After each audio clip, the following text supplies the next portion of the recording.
Today we've got an iPad mini here that has no display. And for the iPad mini, that's going to mean that it's got a blown backlight filter.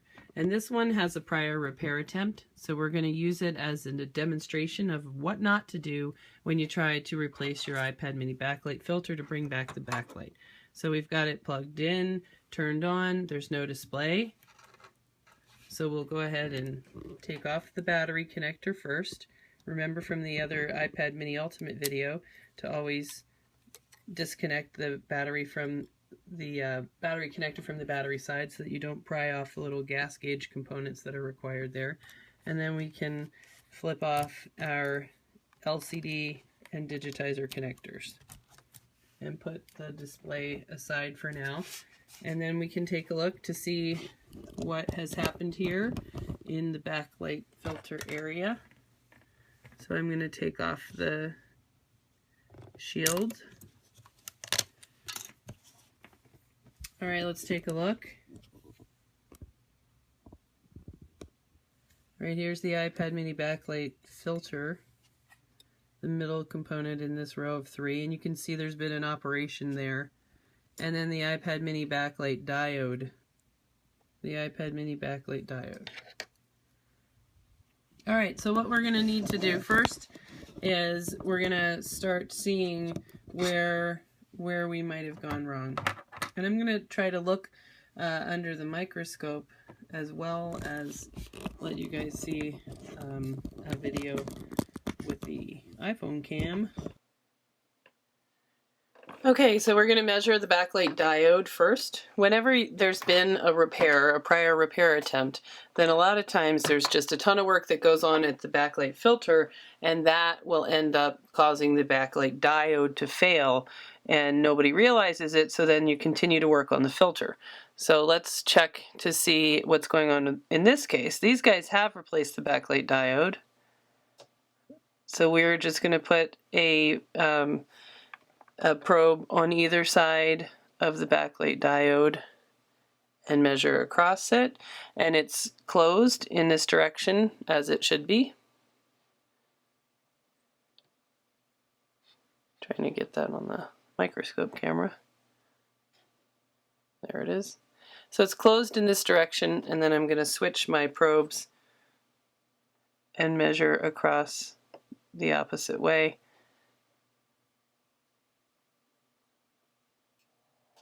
And this one is measuring it. I'd like to see a value, you know, in the sort of 100 to 200 range on my multimeter. And it's a little bit high, but I think it's probably okay. We might go ahead and replace that anyway, just to be sure.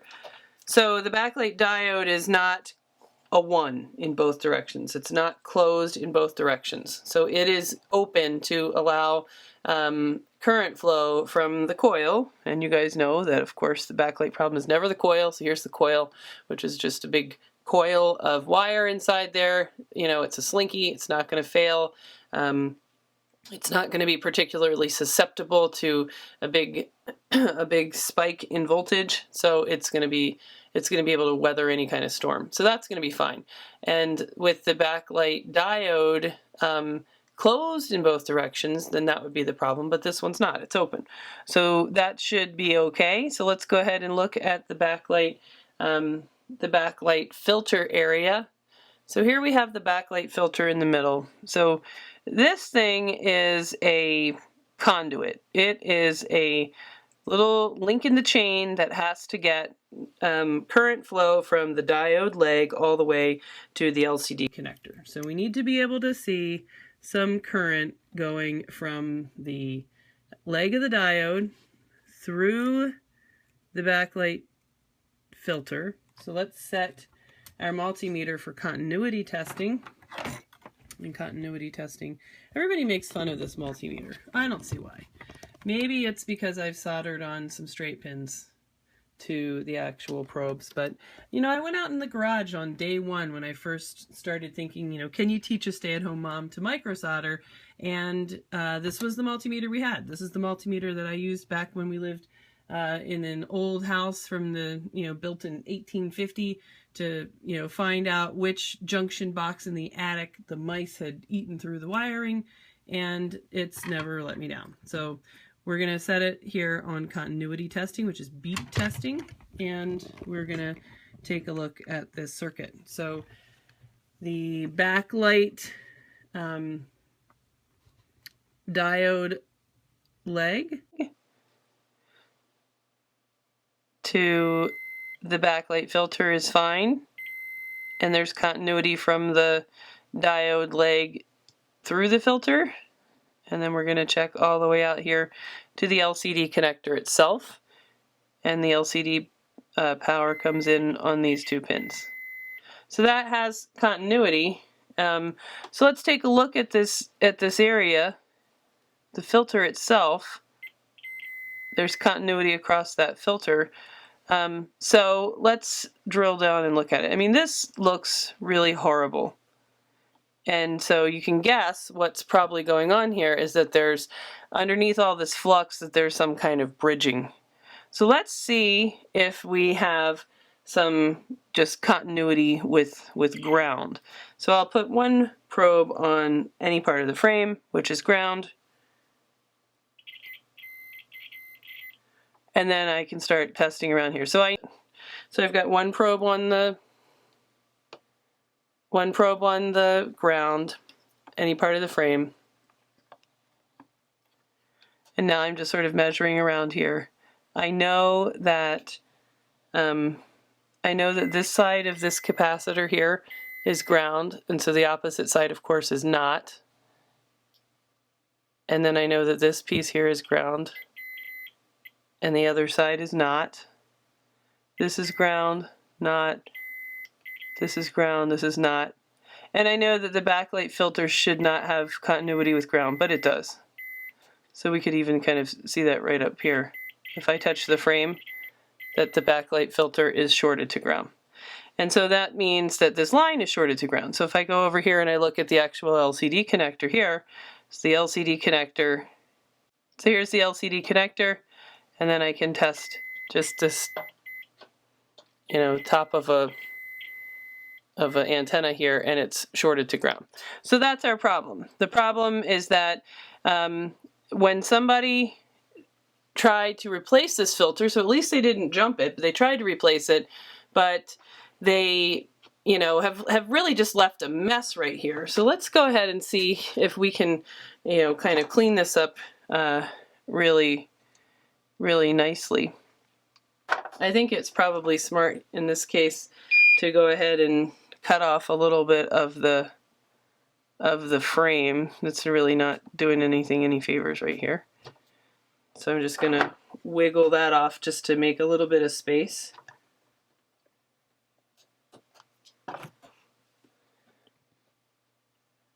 All right, let's see if we can kind of drill that out so that we can get a better view. All right, I'm going to fire up the old Hakko hot tweezers that I really like to use, my favorite tool. And I just put some of my own flux on there, and we're just going to see what happens if we just kind of clear out this area a little bit. So using the hot tweezers, I'll just kind of get the existing solder that's in there. You can see this is definitely bridged right there. I'm going to move a little bit more of that bracket on this side.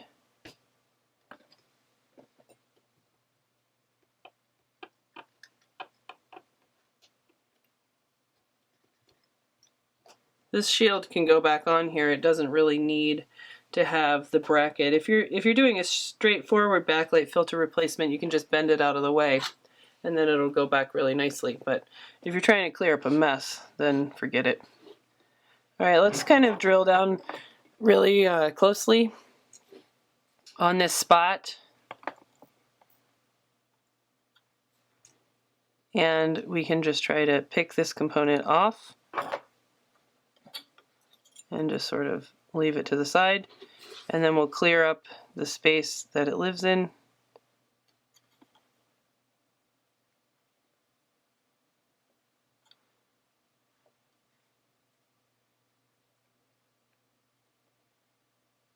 That just looks, you know, there's like a little bit too much on there.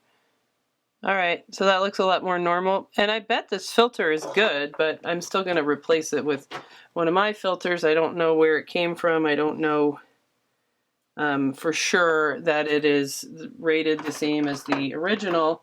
So while I'm here, it's just, you know, easy enough to take that out, put in one of my filters that I know what it is. Because I do know that that filter is not original. That's a pretty good guess. Okay. So here's my backlight filter. And it's really easy just to pop that right on there.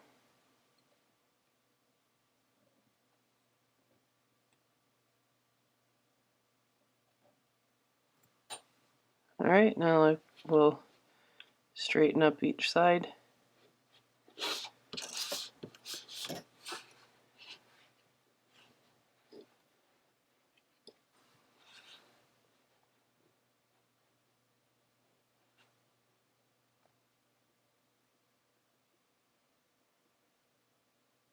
All right, that looks good.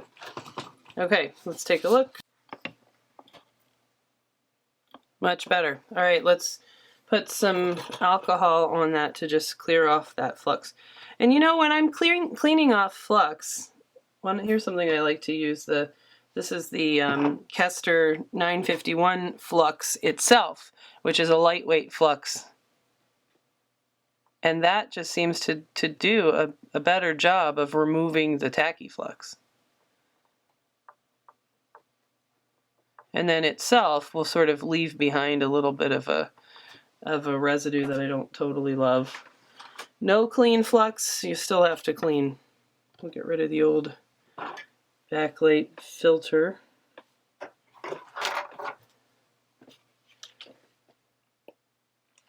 And then I'll just sort of try to get rid of this extra. If you have too much, you can, if you leave dried flux on the board, it just makes it difficult to see what's going on. All right, and sometimes I like to use some kind of a brush instead of the old Q-tip. Okay, now I'll blow the air out of that.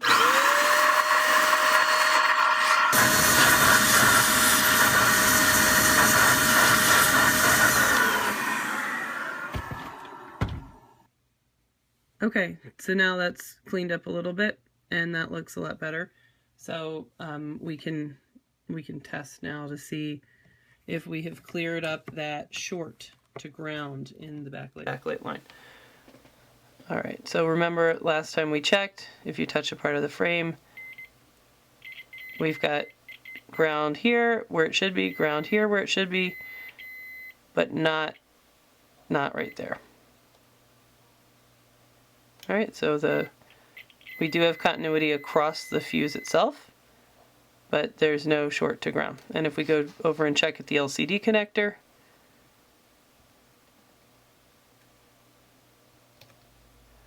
it's not shorted to ground anymore. All right, so my prediction is that this is going to work.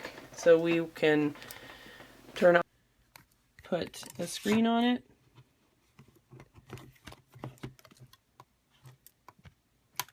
You know, and I really think that the secret here to iPad mini backlight filter replacement is just having the right tools. If you have a, you know, great microscope, if you have a set of hot tweezers specifically for this job, you know, it's really, really straightforward. If you don't, you know, it can take a long time. And it's pretty, this is a repair that's pretty, you know, cheap to send out if you're not really into learning how to do a whole lot of micro soldering.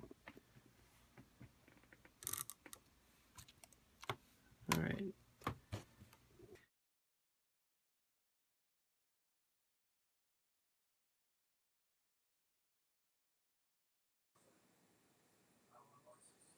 All right. So the next iPad mini that I pulled off the stack, it's pretty much exactly the same. So I figured let's try a different angle and try to show you what not to do with your iPad mini backlight repair again. So here's another really messed up iPad mini board.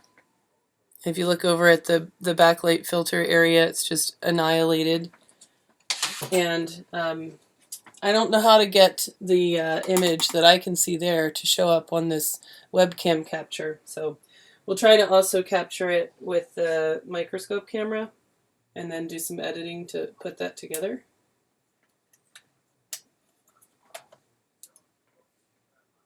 Yeah, there's no way to see that. Okay, so again, we have a iPad mini obliterated filter.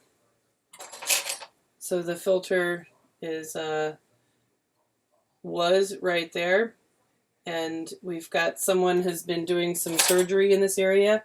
I'm going to go ahead and cut away the shield.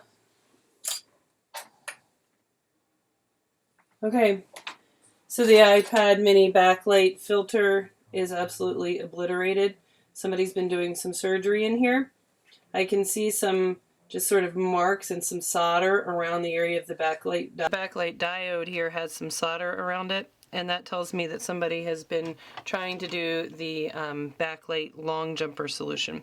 So if you were to try to take a little wire and just sort of create your own overland route from the diode, just skipping the filter entirely and going straight in here to the LCD connector or one of these capacitors that feed it, then you could do that as a way that would bring the current back to the LCD connector. But it would be, it would be not a great solution. You can sometimes have to do it, but it's going to leave a wire kind of going over all these different places that it could potentially make contact and short out your entire iPad. So that's generally not a good idea. So luckily these guys gave up on that plan, and it looks like they were just trying to replace the filter. So let's go ahead and replace the filter for them and clean up this mess and see if we can get this mini working. Usually minis are pretty, they can look horrible like this, but they can still be pretty responsive once you get everything, all the damage cleared up and taken care of. And it's pretty straightforward. So we're going to turn on our heat. We're going to add some fresh flux. We're going to take off the remnant of the backlight filter that is kind of still there and hope that we see some good pads. And if not, well, it's all taken off already. Okay. If we don't see some good pads, then we'll have to, kind of look for the actual traces, but hopefully we can get some. All right, good. So that was a backlight filter that was pretty much just kind of broken in half. There's somewhere I'm not able to focus this eyepiece. There we go. Okay, so it's ready for our replacement filter. And again, this is with the right tools, very, very straightforward. If you don't have the right tools, then you're going to be making messes like this one.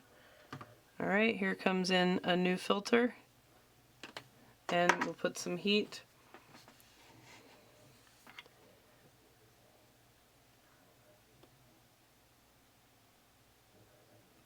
That guy's moving.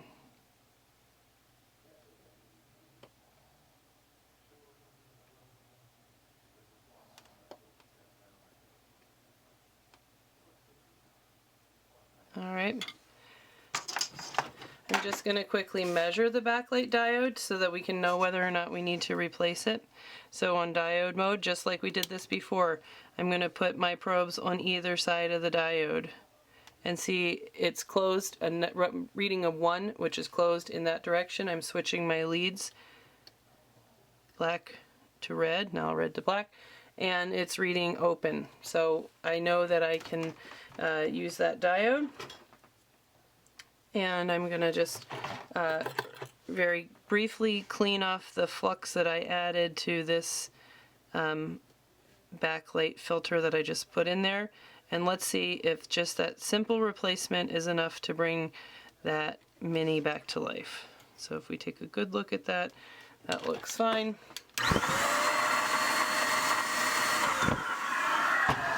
Now the other video didn't, the camera kind of ran out before it got a chance to really show you a display, so let's try to get this one to work.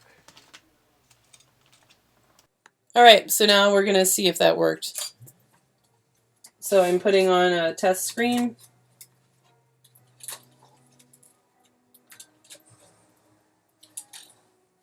A lot of my test LCDs are kind of beat up LCDs that might have lines in them or something. So if you see lines, it's just the, crappy LCD that I use just for testing. Alright, now let's hit the power button. And we have Apple logo. So this is going to work. And that was really simple, to just replace that backlight filter with the right tools, with a set of hot tweezers that you can pinch it off on both sides really quickly at once. With, having the brand new filters, you don't have to harvest them off of a device, just buy them. All right, so it's a very straightforward repair, and that Mini has a full display. So this Mini's got a full display, and that's all there is.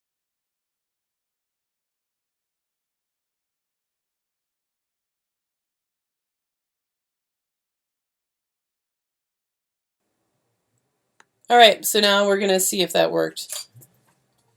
So I'm putting on a test screen.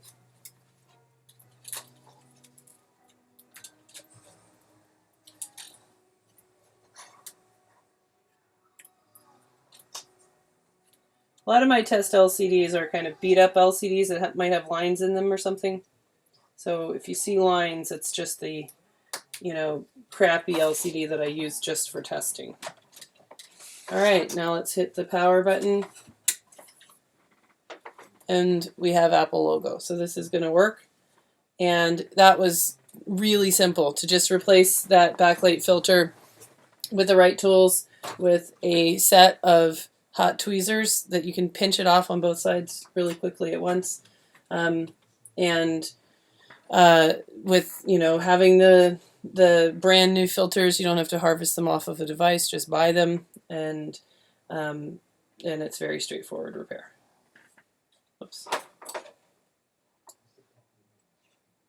course, this digitizer doesn't work. There's always something that doesn't work. Alright, so it's a very straightforward repair, and that Mini has a full display. So this Mini's got a full display, and that's all there is to it.